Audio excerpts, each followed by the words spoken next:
What is up, guys? Today we're going to talk about some of the worst people that I met when I was a drug addict. You know, some of the scummiest people along the way. And there's a lot of people like that in the world of addiction, because that's what addiction does. It takes normal, decent people and turns them into, I mean, not everyone, but a lot of the time it turns them into real horrible people, myself included.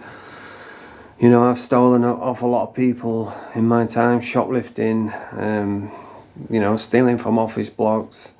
And there's nothing I can do about it. You know, I wish I could Thanos snap it away, but I can't. All I can do is talk about it and just try and show people that, you know, there's a way out. And I do it by example. We all know my story. But anyway, today I'm going to talk about some of the worst people I've met along the way. And now, I was watching that Scotty G situation, and I know I keep banging on about it, but you know, it is addiction, so that's what I talk about. So it looks like he has relapsed, and I say relapsed. Did he even get clean? Probably not. Like the whole situation is weird, right? And I wouldn't be surprised if they're all just doing this just to keep people interested, to keep people watching. You know, he might not have relapsed, because that's what they do. They trick people and con people for money and to try and get more viewers and more subscribers.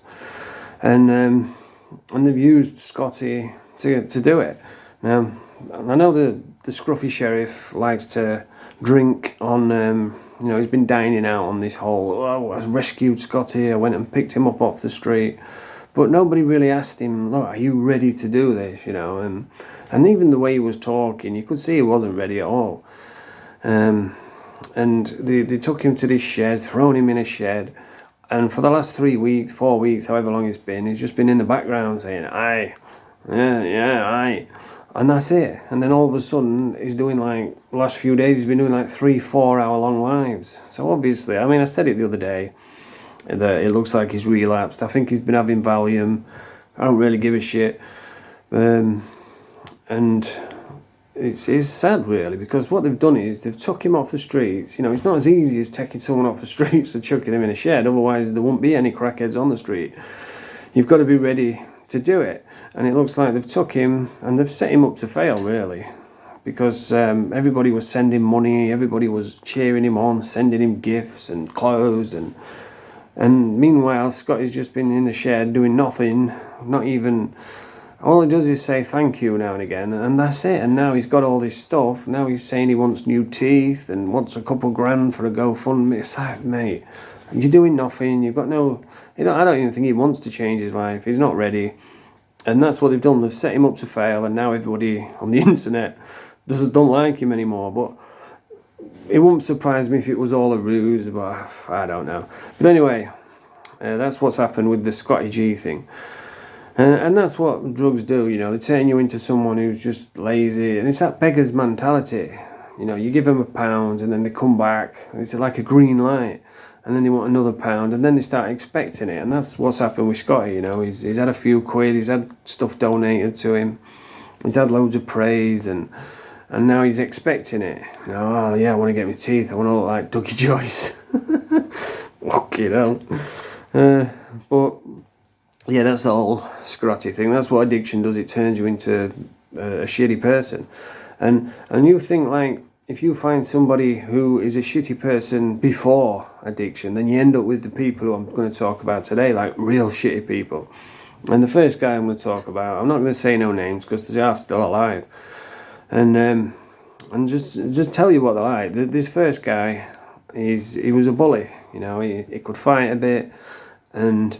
he was a beggar, you know. He wasn't begging in the streets. He was a house burglar. He used to burgle houses. He used to tax people. He always had a black eye. He always had a busted nose or a cut on his face where he'd been beat up from ripping people off. And he would just like say, oh yeah, I'll go and score for you. He'll get the money and just fuck off. And then he'd get beat up for it. And so he was just constant drama all the time. I always tried to stay away from him because I didn't like him anyway. And then I saw him the other day. I was on my bike. I like to go and have a little whiz round in the morning, get some exercise, clear my head.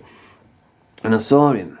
And if I'd seen him in the distance, I would have avoided him because I just can't be arsed with him.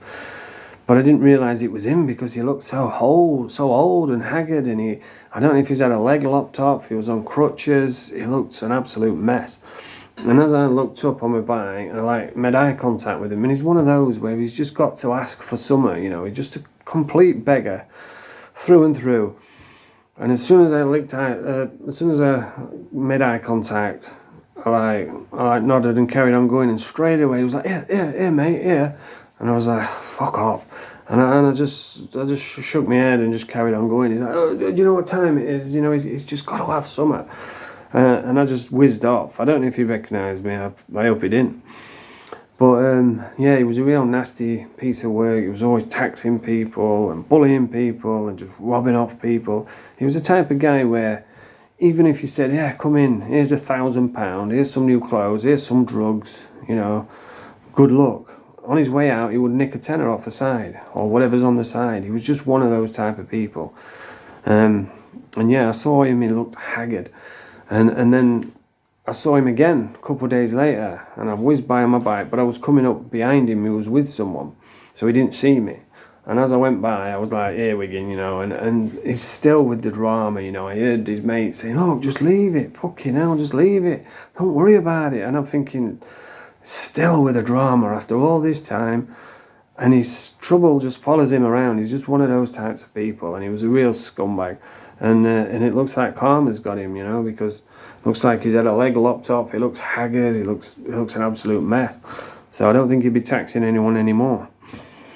And then we'll come along to another guy who's a guy who I grew up around, and he was a real bad bully. And nobody wanted to be around him because he was a bad bully, and he had that ability where unpredictable, because he could really fight, he was about that life. He didn't give a fuck for no one. And he would come in a room and everybody would be happy and laughing. As soon as he walked in, it's like, ugh. And then everybody would be watching what to say because they don't want to upset him, and he'd be smacking people. It's just a real nasty piece of work. And I remember once, he always used to come hang around with me for some reason. I don't know why. He was always following me around, trying to come round to my flat all the time. And I remember once he came round and I was in bed and I heard him shouting. I thought, oh, fuck off. I can't be arsed with him. He did come in handy now and again. If anyone owed me money, I'd just send him round. But it was just a nightmare.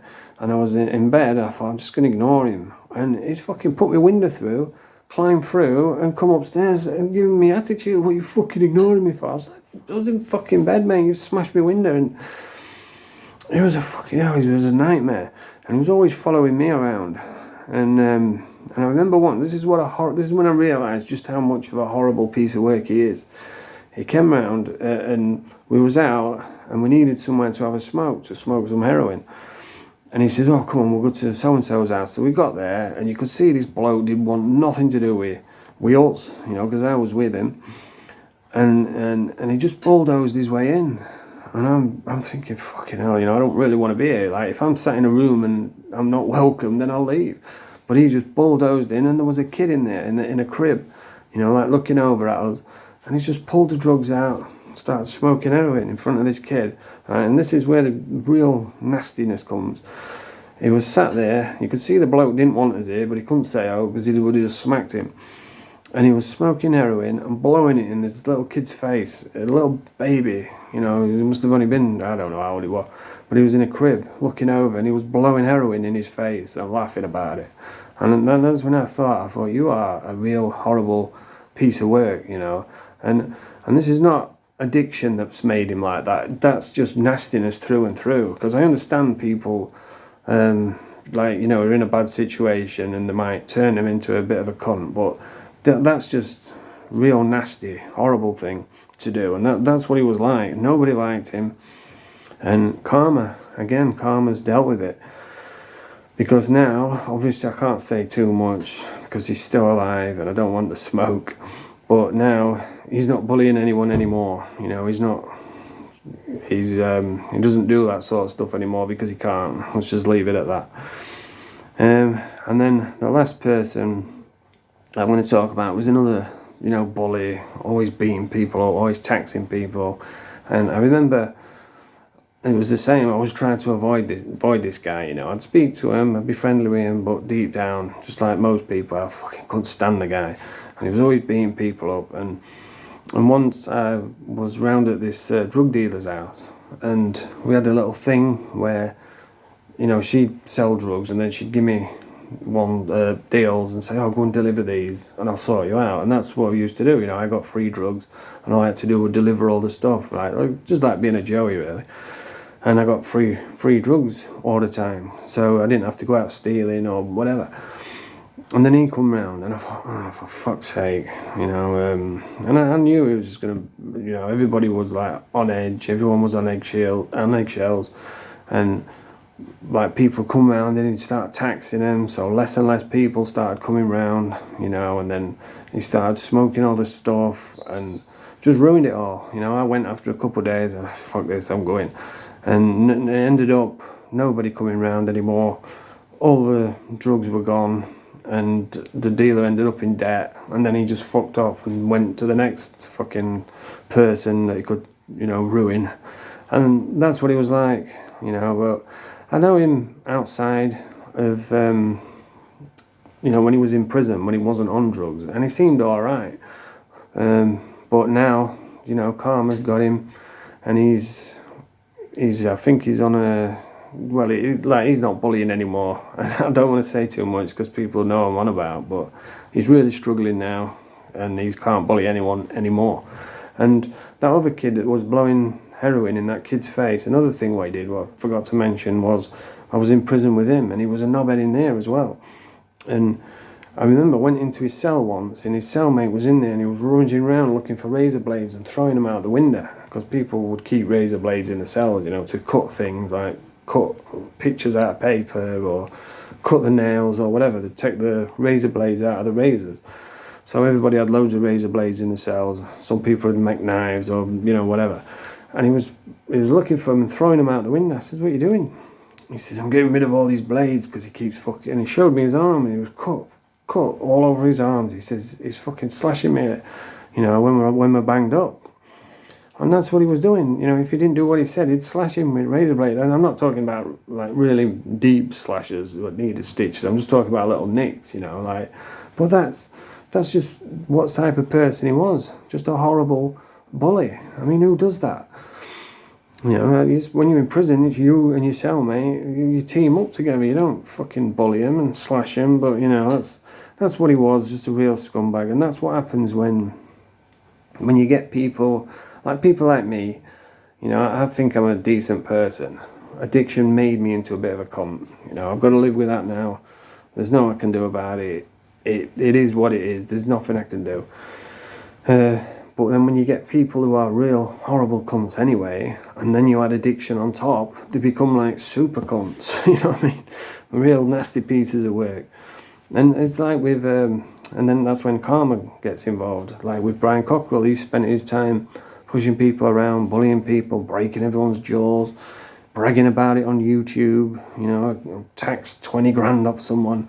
Well, that 20 grand is going to need paying, so somebody's going to stand that debt. So just because Brian, his chubby steroid cheeks, wants 20 grand, somebody's got to pay that debt, you know, so somebody's probably going to have to work that off, and it just causes problems. And for what? Just so he can tax 20 grand. That's why I don't like taxmen. And look at him now. He's laid up in bed, or, you know, he's not bullying anyone because he can't even walk, I don't think. He's in a wheelchair now. So that's karma, what deals with these types of people. But anyway, that's the video for today. If you like this video, press the thumbs up, subscribe to the channel, and fromage frais.